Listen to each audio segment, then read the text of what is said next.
శివకేశవ గోవింద శరణం. This last friends.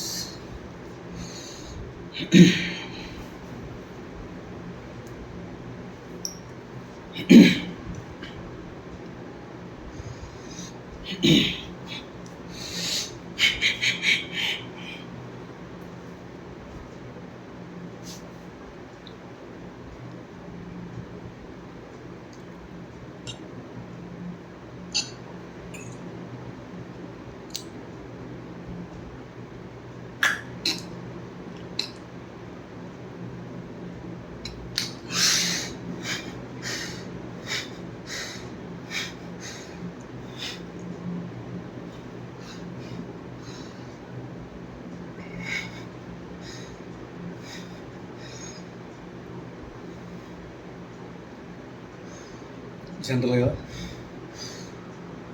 ఎప్పుడు కడుపు నిండా ఉండకూడదు. ఎస్, ఇది శాస్త్రం. మీరు అబ్జర్వ్ చేసి చూడండి.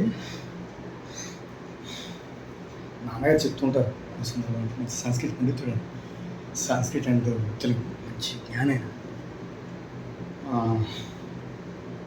ఎంత ఆకలిసినా సరే సింహం వేటాడి ఈ ఆడసింహాలు వేటాడి తన స్కెచ్ చేస్తుంది. సింహం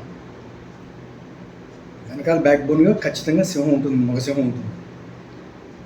అయితే ఇవన్నీ వచ్చి తింటుంటే ఈ మగసింహం వచ్చి ఫస్ట్ డామినేట్ చేస్తుంది అందరినీ.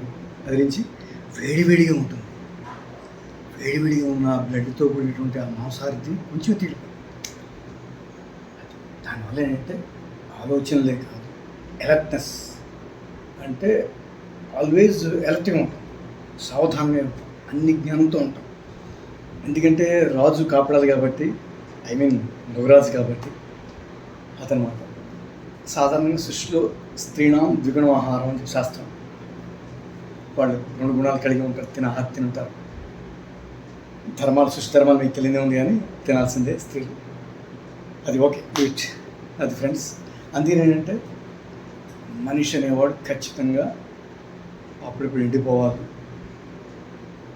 తక్కువ తినాలి, అప్పుడప్పుడు కడుపు నిండాను తినాలి, కొన్ని ధర్మాలు బట్టి.